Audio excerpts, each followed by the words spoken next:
The scariest chapter of Poppy Playtime is by far Chapter 3. It's dark, twisted, and unsettling. A big reason for this is the main antagonist, Catnap. This experiment was unlike any other at the time. It lurked in the shadows, stalking the player, just waiting for the right moment to strike. It kept the player on edge at all times. But Chapter 3's darkness extends beyond Catnap. So stick around for the video and subscribe as we take a deeper look at why Chapter 3 is the darkest chapter we will ever see.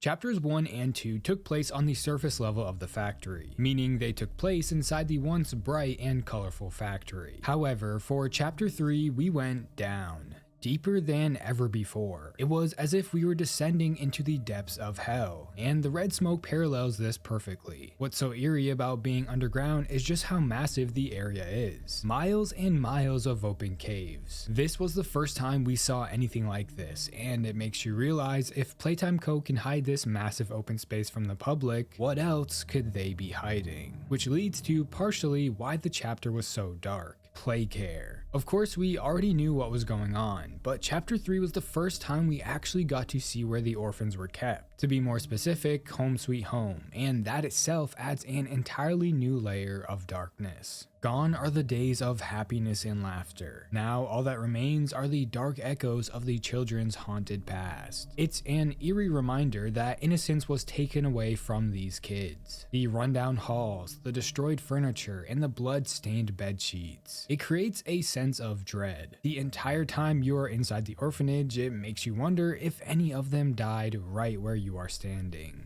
That being said, as you're wandering the halls, your mind begins to wander too. The game starts to bleed into psychological horror, and that's part of what makes it so dark. Even in the game, the player has hallucinations. We see a nightmare Huggy. He's distorted with an even more creepy smile, and crawls out of a television screen. This moment, paired with the inability to move, creates a sense of panic. But it's not just Huggy that makes this part so dark. The tape itself takes a twisted turn. It explains the player's current situation, slowly building tension as it makes them feel more and more uneasy. It reminds the player about the horrors that await in the shadows of the past. It's pretty dark stuff, but that's only a small part of the darkness this chapter has to offer. Another area that was once home to innocence which turned deadly is the schoolhouse. At first, it seems like just an abandoned place. However, we quickly learn that something has been living inside here after all these years. Miss Delight. But the schoolhouse itself is enough to remind us just how dark things really are. Just like the orphanage, this was a place where the students thrived. Well, at least as much as Playtime Co. would let them. Anything and everything that was taught here, Playtime Co. had full control over. Why hire a real teacher that might start asking questions about missing students, when you could just make one yourself that would stay quiet? With Miss Delight, Playtime Co. was able to control everything the orphans would learn. The higher-ups had overhauled the curriculum in a manipulative way that added more content centered around Playtime Co. They stressed that it was important the orphans knew about the company's history and philosophy, as well as the role Playtime Co. played in their lives. To the children, Playtime Co. saved them. At least, that's the picture they were trying to paint. You see, these orphans were not only learning the basic school curriculums, they were being taught only what Playtime Co. wanted them to learn. They wanted the orphans to understand what was involved in true innovation, and that didn't come without a cost. If they wanted a bigger future, they had to make some sacrifices. The children were never too young to learn that. That's what makes this area so impactful, and we see this through the remnants of what's left. It's a haunting reminder that Playtime Co. is always in control. Furthermore, this sense of fear also comes from Miss Delight. When the player first meets her over the intercom, she acts relatively normal. However, we learn from notes that she has become completely deranged and insane. What makes her so dark is that she killed and ate the other Miss Delight teachers to stay alive. She drove herself mad thinking that they would turn on her, so she acted before they could, all with the help of her friend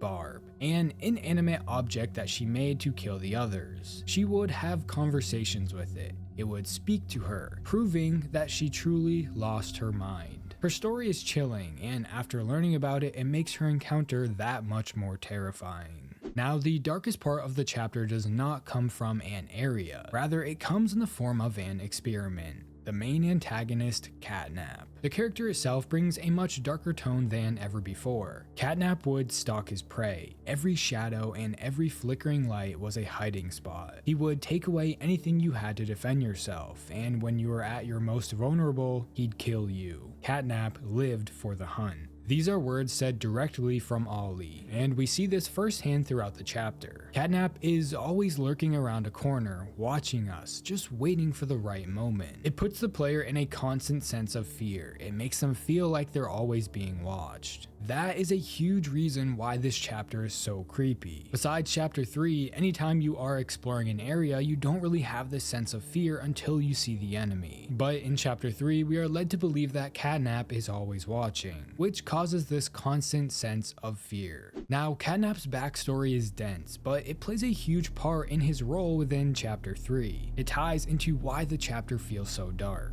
The orphan chosen for the Catnap experiment was none other than Theodore Granbell. Theo was a troubled orphan, always presenting juvenile behaviors and getting into trouble and not listening to the staff. This bad attitude carried on throughout his time at Playcare, which caused concern from the counselors. Theo was antisocial and he didn't have any friends. He was a lost child looking for direction, and he would ultimately find it. But this direction did not come from Playtime Co. Rather, it would come from something hidden in the shadows of the company. Theodore would develop a relationship with an imaginary friend, or at least that's what the staff thought it was. While lost, vulnerable, and needing direction, the prototype would find Theodore and take him under his wing. A troubled mind is very easy to manipulate, so the prototype took full advantage of this. The two would develop a friendship that would shape Theodore's fate for the rest of his life. At the demand of the prototype, Theodore tried to help him escape from the facility. However, this attempt would almost kill Theo, leading the prototype to save his life. Instead of leaving, the prototype carried the boy's injured body to staff. From then on out, Theodore owed the prototype his life, and he would ultimately pay. After Theodore's transfer into the Catnap bigger body, he began following around the prototype like a dog. You see, the prototype convinced Catnap that he could save him, rather save all of the other experiments.